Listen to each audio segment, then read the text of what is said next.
Welcome back, everyone. It's 13 after 8 right now. We're breaking in right now to show you what's happening. This chase began in Baytown, and now we understand that they have made their way along the South Loop. And it looks like Harris County Sheriff's, or rather HPD, is in pursuit of this vehicle right now.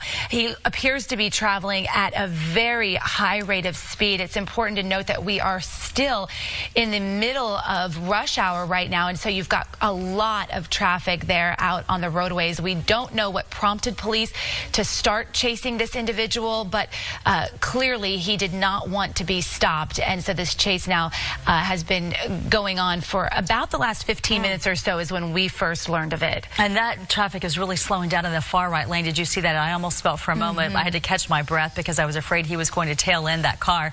And now that they're going underneath the underpass or the overpass, we're going to have to wait just a moment to let Skyfox zoom out and try to find this person. And so we believe that perhaps one, or if not more than one, of his tires has been disabled due to perhaps spike strips or something else, but he's still able to keep going, now getting back on to 610, it looks like.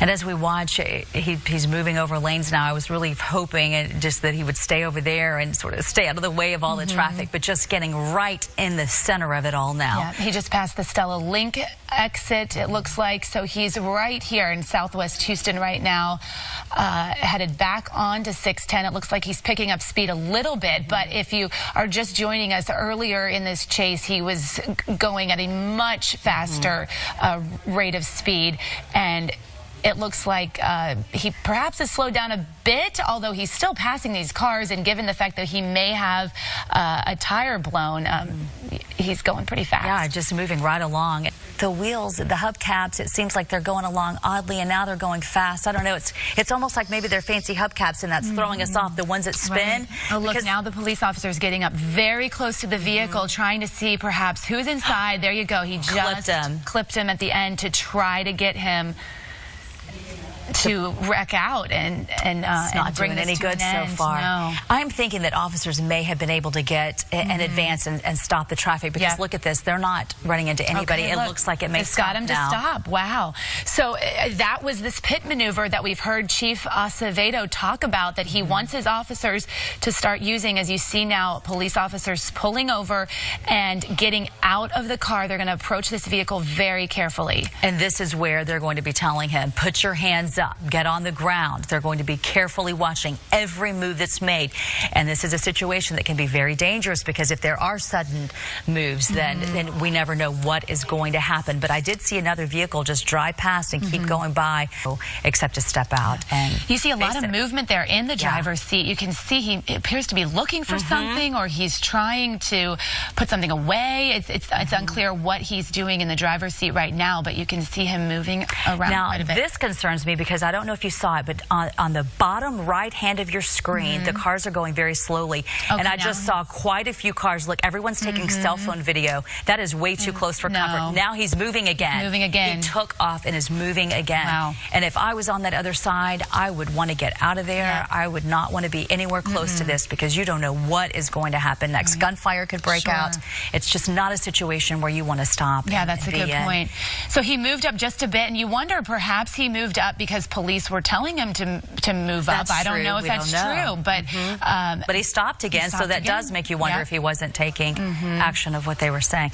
And again, officers are just staying behind him. They're not moving up so that he can't move again. They're not going to risk their lives. These officers have been highly trained. Okay, this is the third time now that he has decided to take off again, and you can see officers scrambling to get back in their police units to follow him. This makes me think that was not a direct command, or they would have been in their vehicles ready. They would have known. They seem surprised that he's moving again, and he's just moving a little bit, just moving a little.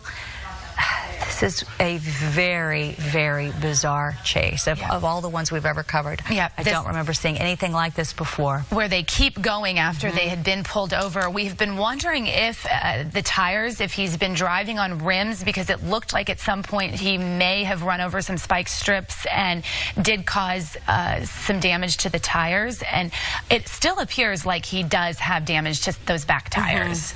And at this point, officers just slowly following along. It looks like he's going to be changing lanes now, and this is getting him closer to the drivers on the other side, and I'm sure that that's going to be making officers a little bit nervous, trying to figure out how are we going to protect everybody else in this what appears to be a very dangerous situation. So again, this is the South Loop eastbound at Kirby. These lanes have been shut down after this chase appeared to have ended at one point, but is now back on at a very, very slow rate of speed.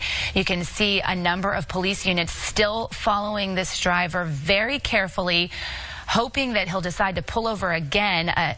Interestingly, he made his way across those lanes of traffic from the right lane back to the left lane, and there's a lot of rubbernecking going on there on the other side here of the South Loop. And I just saw the interesting and bizarre movement inside that vehicle when our photographer and Sky Fox zoomed in just then. You couldn't tell if he was, it almost looked like he was nodding off or dancing or, I mean, it was just odd movement of the head and the body. It just seems so bizarre that, do you see that? There is definitely swaying movement in there, and there's, it's very, very odd. Yeah. Holding for at least 30 minutes, perhaps 40. All started in Baytown. Now we are all on the South Loop at Fannin, and quite a few cars in this area. So you're talking about an area where people are trying to get into the Texas Medical Center. Yep. And you see again, all the officers stopped. They're getting back into position, and it looks like his door opened again, and he shut it again. So this is the fourth time, I believe, that he's now stopped. Each time he has not opened the door. He has not gotten out. We don't know if there's been any communication. Perhaps somebody has his cell phone and they've been able to call him. We don't know of any communication. Here we go again. And now he's moving again. This is very odd. You're right. I've never seen anything like this. Door is opening more than most it's been. And it looks like he's about to get out. It looks like he's about to step out of this vehicle again along the South Loop at Fannin Street. And here we go again. He's taking off. I mean, just eluding police. They don't know what to think. They don't know if they should stay in their vehicles, get out. All I know is they're doing a great job of stopping all the traffic, trying to keep everybody safe. Seems like they've done a good job of getting in advance of this and just getting traffic out of there as quickly as they can. Yeah, as Melissa said, this chase has been going on for about 30 to 40 minutes right through rush hour traffic around Houston, and that left rear tire did appear to be blown out. You could see smoke at one point coming from it, and so that's what's caused this chase to go from what was at one point a very high-speed chase to now a very low stop-and-go chase. I want to bring attention to the bottom right hand of your screen, and I want to remind you why it's so important when you see stop traffic like this. So many times you'll see people go into the medians because maybe they're frustrated and they have to be somewhere. There is an officer on a motorcycle risking his life to try to protect those drivers in case this guy does walk over that wall and try to get to some of them. So he is on this side now, and that's why it's so important when traffic is slowing down to not pass that yellow lane and to know that there could be emergency vehicles there. And obviously he's doing that to try to protect these people. I have a feeling that they're very concerned that he could try to jump that wall and get into somebody else's vehicle. And it would be hard at that point for them to be able to shoot because there are too many vehicles there to be able to pull that off. It would be tough. That shows you why these chases are so incredibly dangerous, because they often involve innocent people and putting lives of innocent people at risk. You can see there he did. Okay, now you get the best look here of the tire. And it is shredded. How shredded it is, yeah. Okay, now he's doing a U-turn and appears to want to go the opposite direction now. With right into them, driving straight into them. Oh my goodness. This is something else. And now he's changed his mind and he's going to back up for a little while. Wow. Yeah, it did appear like he was trying to get over to that other side so he could perhaps hop the wall. He realized, no, there's an officer there. This is not going to work. And now that he has done almost the 360, we've gotten a good look at all those tires. It looked from that vantage point that only that left back tire is blown. It looks like all the other ones are okay. Nevertheless, enough damage to really keep him slowed down and not be able to zoom off. Right. Where does he think he's going to go? I mean, you just wonder what these people are thinking when they lead police on these types of chases when you've got so many eyes on him. And you can tell that he keeps trying to figure out and keep thinking there's some way out, and it's not happening. There's just too many officers. If you around. have friends and family out in this area, please tell them to avoid it. The 610 South Loop eastbound near NRG Stadium is shut down due to this ongoing police chase. You just saw another police officer blow past this chase suspect right now, trying to get in place perhaps up ahead. And again, I would certainly hope that that's what that officer is doing ahead, trying to figure out a way to make this vehicle stop, because one tire just isn't doing the job. Yeah, Almeda is just about a block away now. Yeah, at a couple different points during this chase, we have seen the chase suspect stopped. We have seen officers with their guns drawn, thinking that they would be able to talk him into coming out and surrendering peacefully. Okay, now you see an officer pulling up pretty think close. what he was doing, from what I could tell there, now that I saw a wider shot of it, I think that particular officer on the top of your screen was blocking off that ramp, because now that this guy keeps going, that's what they're doing. They're having to block ramp by ramp by ramp. He's having to risk his life to race forward and to make sure that nobody else gets on this highway. Yeah, so on the left hand of your screen is from our Houston TransStar cameras. You can see he's right there at the South Loop. These are the eastbound lanes at Almeda. And then on the right hand of your screen, this is our helicopter Skyfox over the scene, giving you a different view, a bit of a wider view there of all of the police vehicles that are in pursuit of him right now. Those are HPD units, Baytown Police. This chase originated in Baytown. For whatever reason, he did not want to stop when police wanted to pull him over. And just look at the traffic there on the westbound lanes. You can see how it has slowed traffic there, and it has caused the eastbound traffic to completely come to a stop. It is closed right now. No eastbound traffic on the South Loop. Right near NRG. If you're just joining us, all this began maybe 45 minutes ago now at this point in Baytown, and it came all the way into Houston. It started as a high-speed chase.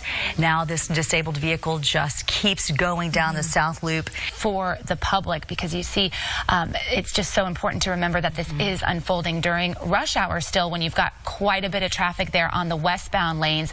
And even though there's no cars around him, this could still be very dangerous once that driver does get out of the vehicle. And now it looks like he's coming into a construction zone, and I would sure hope that workers aren't working. There's the spike strips that he just avoided. Got out of it. Oh, man. Oh, too bad. Yeah. They were trying to get his front tires to get him to stop, and he was able to go right around it. It almost looks like he is picking up a little bit of speed now. And now he's off the freeway, it would appear, so it may be a little more difficult for us to keep up with him, because that's when he starts going under the trees and bridges, and it's a little more difficult to tell what's going on. But again, construction zone, and we certainly hope there aren't any workers out there, but he is off the highway, and it looks like getting away from that. I don't see any workers at this point. You can see on our TransStar camera, we're now at the 610 South Loop right there at 288. Okay, stopping and getting out.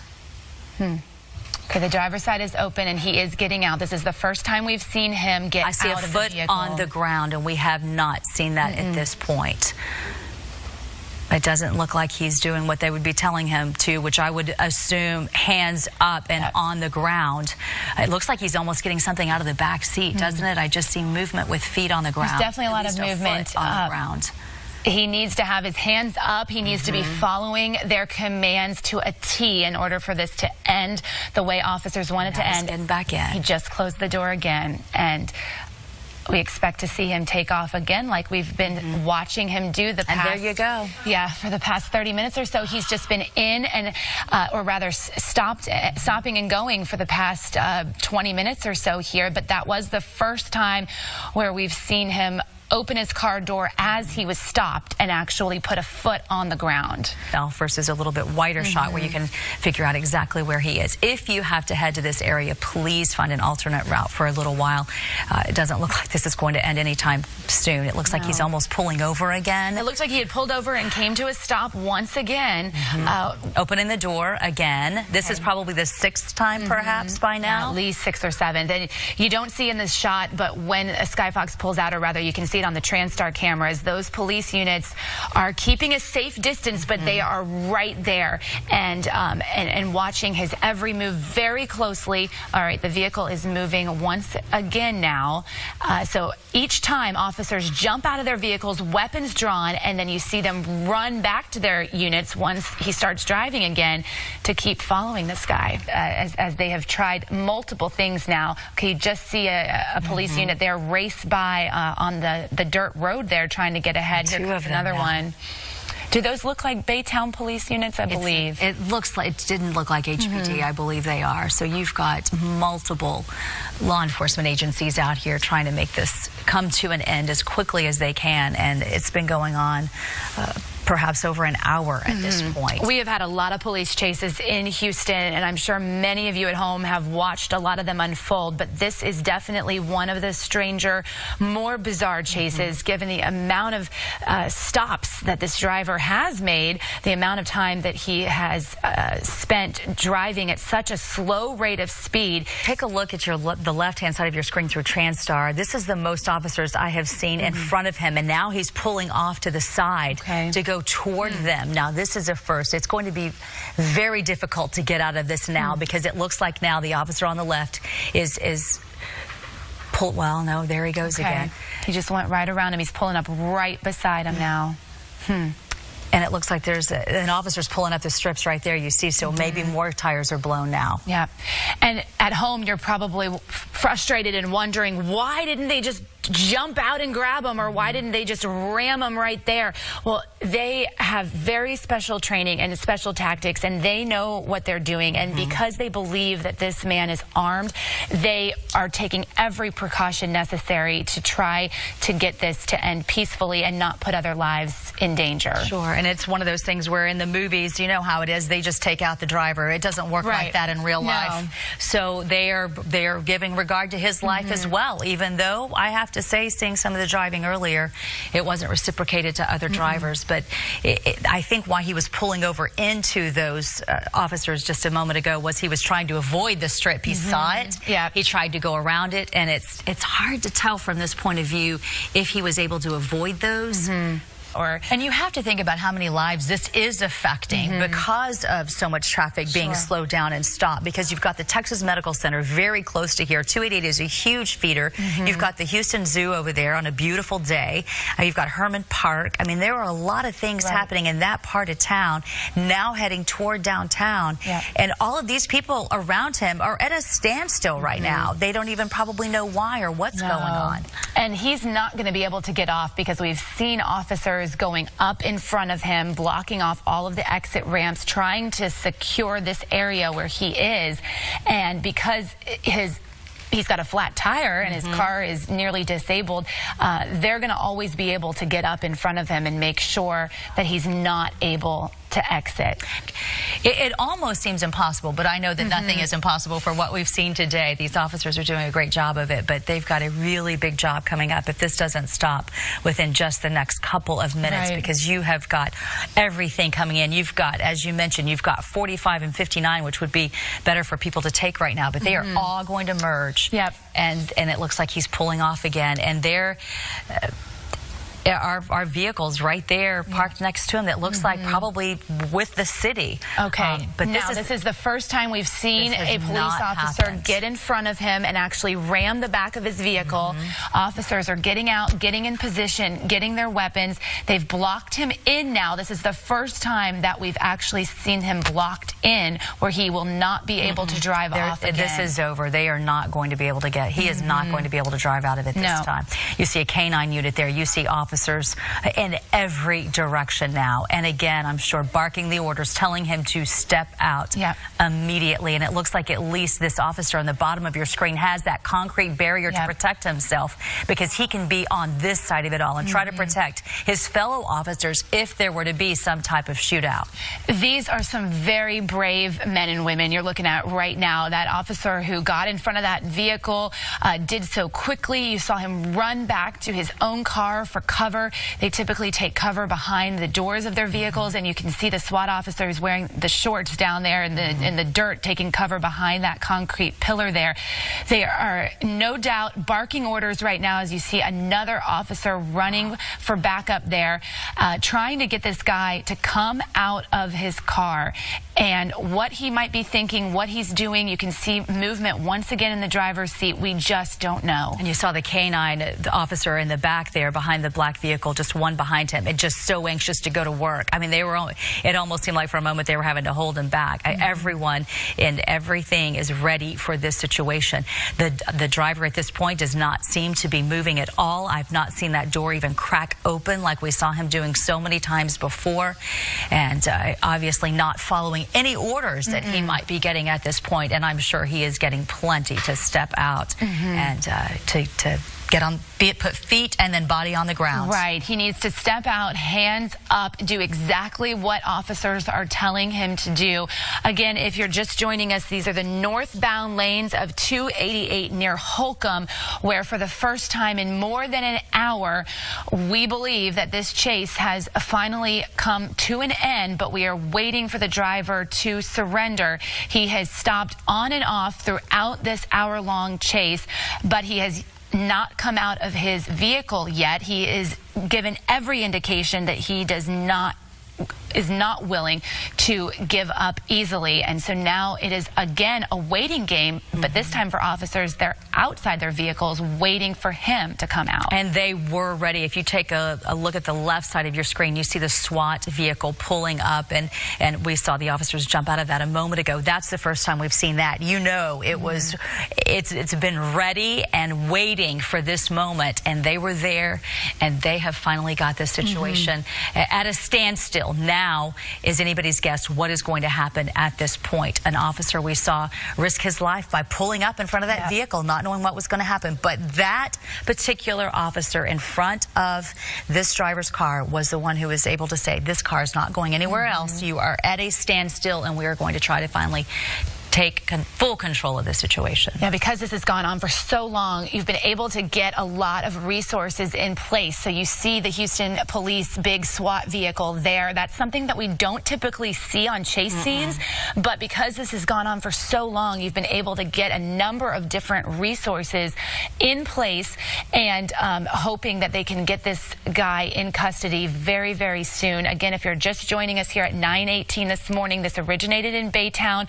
We do not know why police were chasing this person, if there was some sort of a 911 call involving a crime that he had committed, or whether this was a traffic stop that was initiated by police and he did not stop. We're not sure yet, but for whatever reason, it was a felony stop, and they were trying to take him into custody for something serious when he decided that he was not going to stop and obey the law, and that is what's led to this police chase all through Baytown and then to Houston, where he went past NRG Stadium. He took the 288 flyover, and now he has come to a stop here at 288, the northbound lanes at Holcomb. You have SWAT team members on the other side of the concrete pillar waiting to see what's going to happen, ready to pounce if in action we see other officers running from that SWAT vehicle over to the vehicle in front. And I'm not seeing much movement inside of the vehicle where the suspect is. It looks like the driver's just sitting there,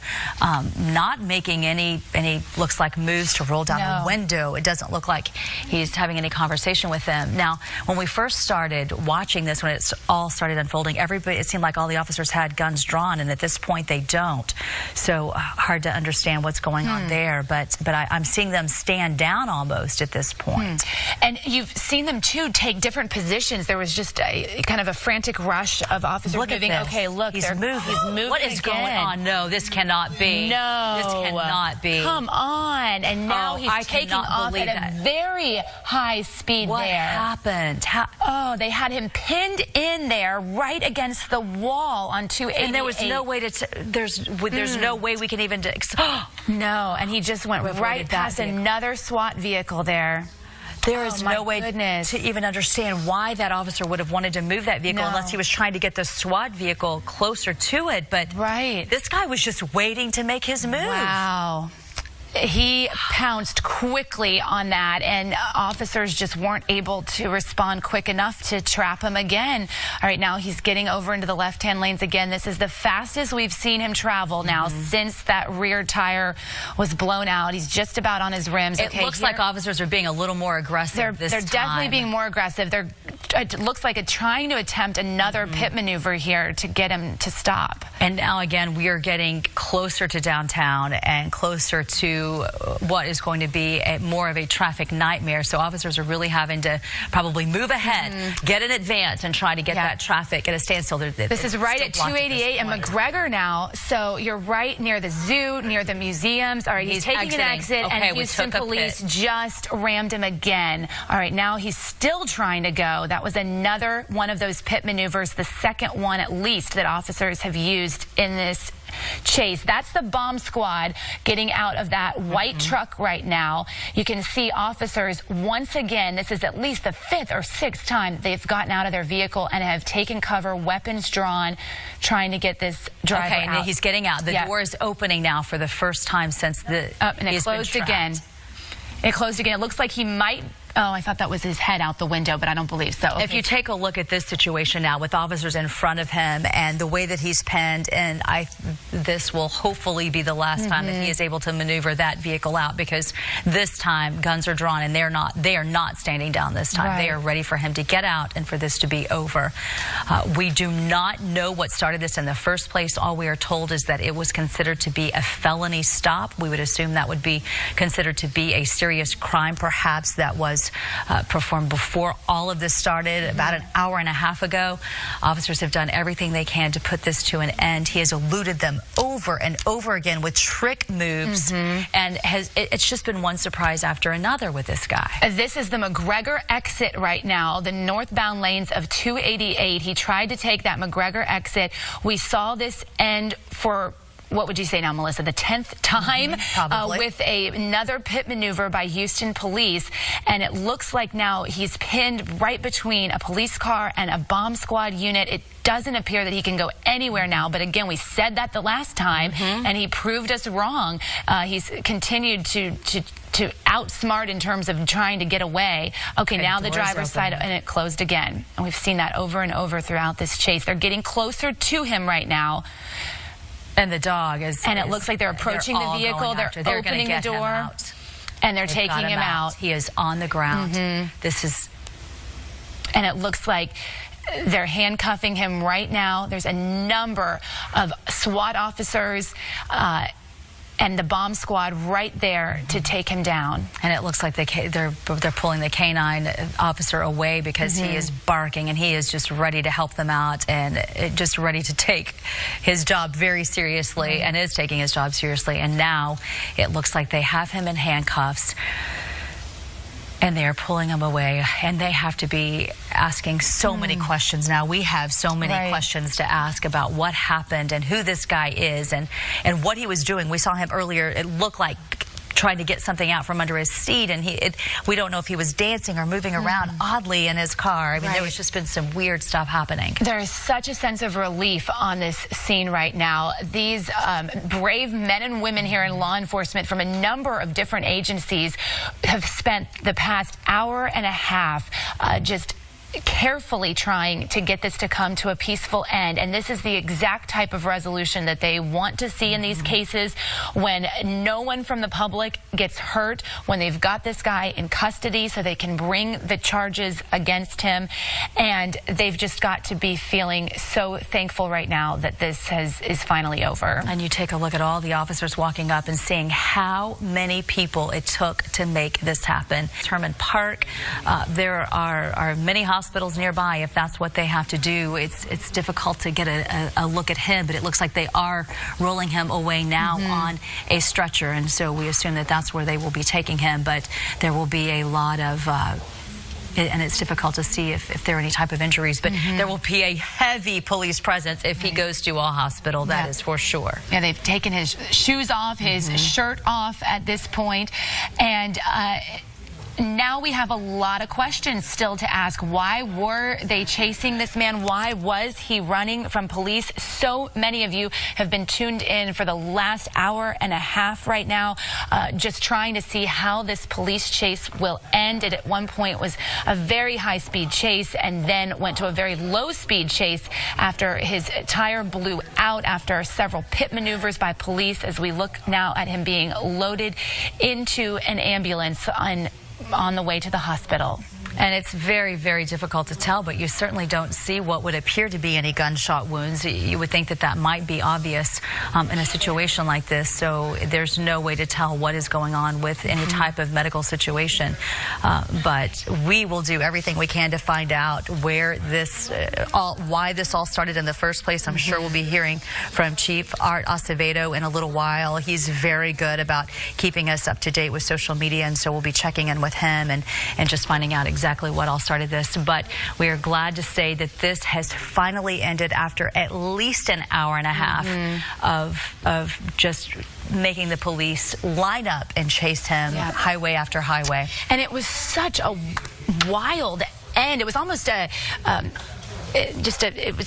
almost just a strange end, how those armed SWAT officers pulled up to him and then had to open the door and physically take him out. That they must have realized at some point that they would be able to do that, and they were very brave going up to that car and pulling him out. But this was such a strange police chase in that he stopped so many times and appeared to want to get out of the car, or was trying to get out of the car, but then he would keep going. And at one point the police appeared to even have him boxed in against a concrete wall, and he was able to get away again. It looks like they may have oxygen on him as well, so it looks like that there could be some type of serious situation going on with his body. We don't know what that would be. We just know that there are going to be a lot of officers making sure that all the medical workers are safe, that the ambulance, everybody in the ambulance is safe, and it looks like his right arm, probably both of them, are handcuffed to the stretcher there. Yeah. Obviously, and they're having trouble getting him in. I don't know if it's because they're on a slope, but it looks like they're just not able to get the stretcher up into the ambulance, which is kind of odd. So they're backing up, and maybe there's another ambulance on the scene that they're going to try, or they're going to put him somewhere else. I'm not sure.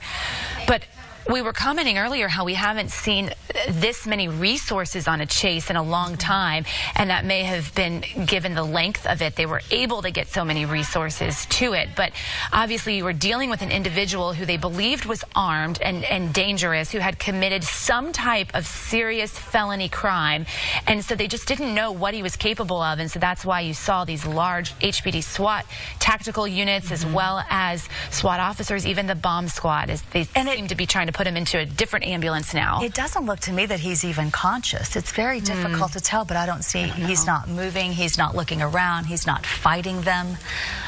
It just seems that he's very still. He's receiving oxygen. We don't know what type of injury or medical condition that could have prompted this, but what a dramatic end. We saw him pull over and almost get out and stop over and over again, and then SWAT had him surrounded. We thought it was over at that point. He was able to get around that barricade, and they finally stopped him here along 288 near McGregor.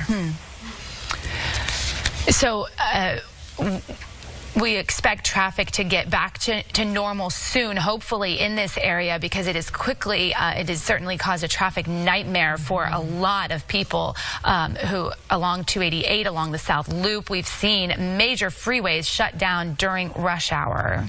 And that is probably going to be, I would think, for a little more time anyway, because they've got to get him out of the way. They've got to get all these officers' cars out of the way. And then the fact that that vehicle is right there is probably going to be hours, I would think, of an investigation to comb it. And this morning in the city of Baytown, at approximately 7:30 a.m., officers responded to a 911 call, which was later determined to be an aggravated assault domestic violence call. When the officer arrived, the female who was assaulted, she was pistol whipped, pointed in the direction of the suspect who was fleeing the scene, at which time the officers gave chase, entered our city from Interstate 10, heading westbound.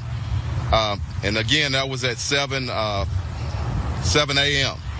At approximately 8:40 a.m., Northeast Division patrol units picked up the chase, at which time we took primary on the chase.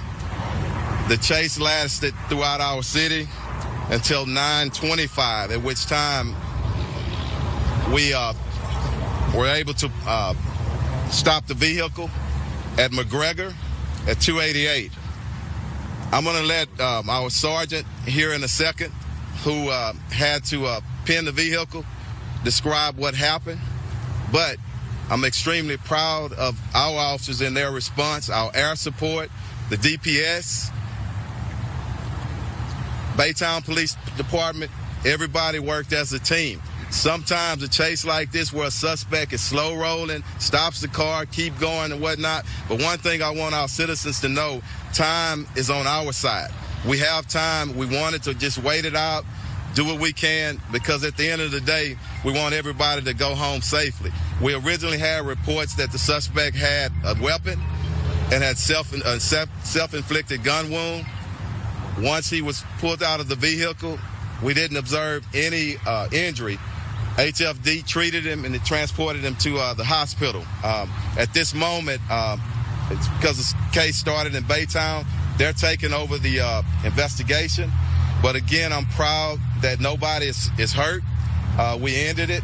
Want to apologize to our citizens. I know a lot of people, when it started, you're on the way to work. And when a chase is this long all over the city, it ties up the freeways. But again, thank you to the support for our citizens, and thank for the job that the officers did. I want to bring up Sergeant Simeon at this time. Good morning, everybody. How's it going? Like the chief said, we've received a call from Baytown PD regarding an aggravated suspect that was fleeing from them, coming into the Houston area, and we wanted to, get him stopped, get him arrested. Unfortunately, we tried different techniques so no one would get hurt. This is rush hour traffic, Houston Freeway. We tried the pit maneuver, and just suspect continued to drive on. Later, he came towards the 288 northbound, and we tried to just kind of force him off the road, at which we tried to find a safe place to do that, which we did here at the service exit of just before the McGregor exit off 288. And so we're able to get him pinned in and get him arrested. He is at the hospital right now, so no one was injured. A little damage to a car, but no citizens, officers were injured. Suspect was not injured. So again, thanks for all the other agencies for helping out, getting this guy off the road. It was very dangerous. Just wanted to get him, just minor damage patrol car. We actually, luckily, someone picked up a older car, high mileage, so budget issues. So tried to get him pulled over. So we were able to force him off the road and get him stopped. Right. Thank you. Have any questions? Any questions? Yeah, so at one point, you had him boxed in, he was stopped. There was a police officer in front, a police officer in back, but he managed to get away. Can I kind of explain what was going on there? How was he able to get away when he was initially stopped, maybe about half a mile, 3/4 of a mile down to 288? We'll look at that right now. Remember what I told you. The main thing was to preserve life, okay?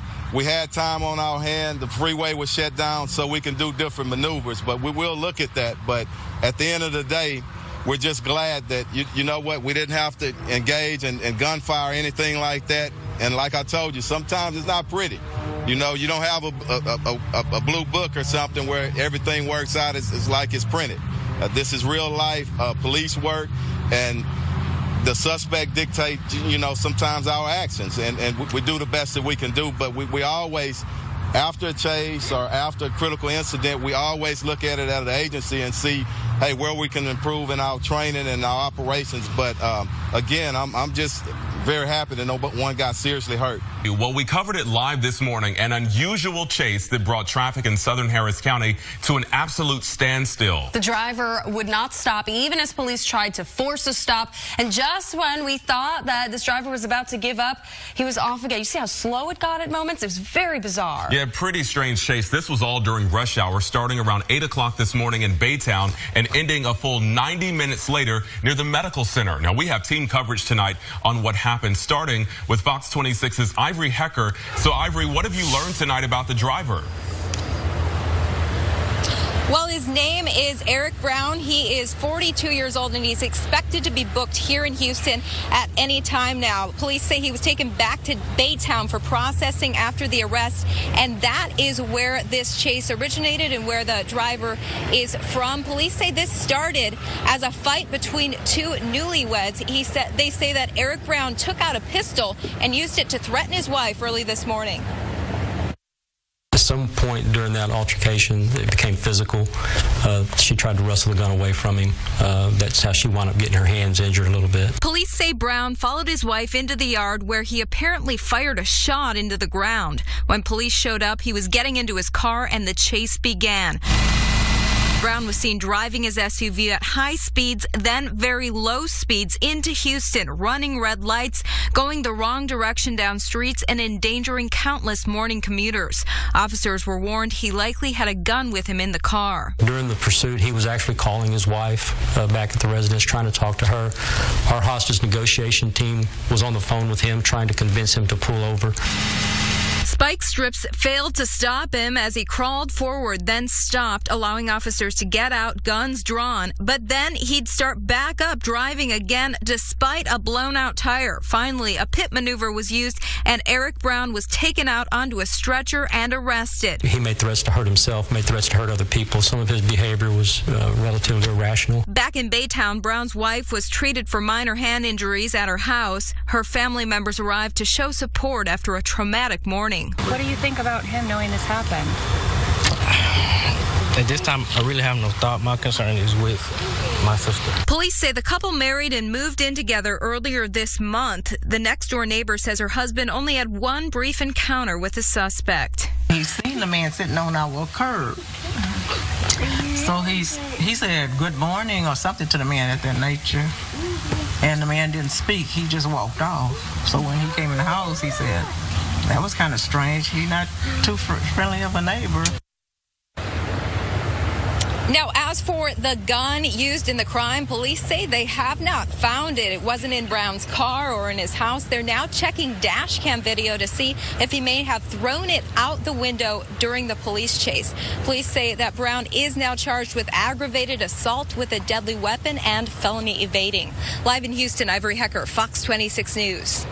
Now, we posted video of this chase on our Facebook page, and it has already been viewed more than 500,000 times. One question, though, that people are asking, why police didn't stop the driver when they seem to have several chances. We sent Fox 26's John Donnelly to try to find the answer to that, and he joins us now in studio. So, John, what'd you learn? Well, you know, lots of people were late to work or missed flights as a result of this chase, and that does have many people asking, did the police do enough to stop it quickly? Some people were late to work because they either got caught up in the traffic jams it caused, or they couldn't stop watching the drama as it all unfolded live. I think they did a pretty good job, though. They did a pretty good job. They could have maybe stopped them a little sooner, though. I don't think they should have let it go on so far. His point is not without some merit. At several points in the chase, it looked like police had him cornered or stopped, only to have him slip away. Comments on social media poured in, wondering why they didn't ram the car or set up a roadblock. Every situation is rapidly evolving, especially one where there's a chase and somebody may have a weapon. That's Houston Police Officers Union President Joe Gamaldi. He says the department is in the process of rewriting its chase policy. He says because they believed the suspect had a weapon, the last thing they wanted to do was provoke a gunfight along a busy highway. Why not set up a roadblock? The suspect might try to ram it, risking injury to officers. He says they are teaching the officers now the pit maneuver. That's where a patrol car rams the rear corner of the suspect vehicle to get it spin out.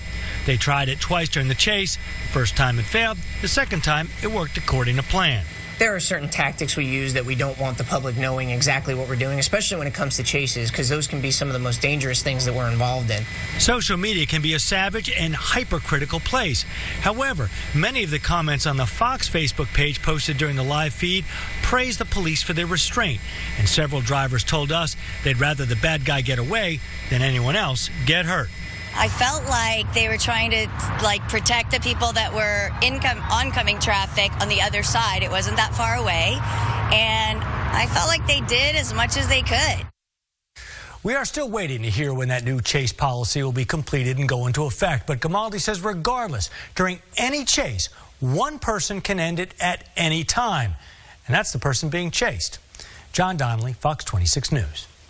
John, thank you. Well, that wasn't the only chase in our area today. Another man was arrested for leading Houston police on a chase on the Gulf Freeway this afternoon. This one lasted for about 30 minutes. It began at Gulf Freeway and Fuquay Street in southeast Houston with a self-initiated patrol investigation. The driver of a Ford F-150 took off flying down Gulf Freeway at some pretty high speeds until he finally exited, pulled over, and surrendered on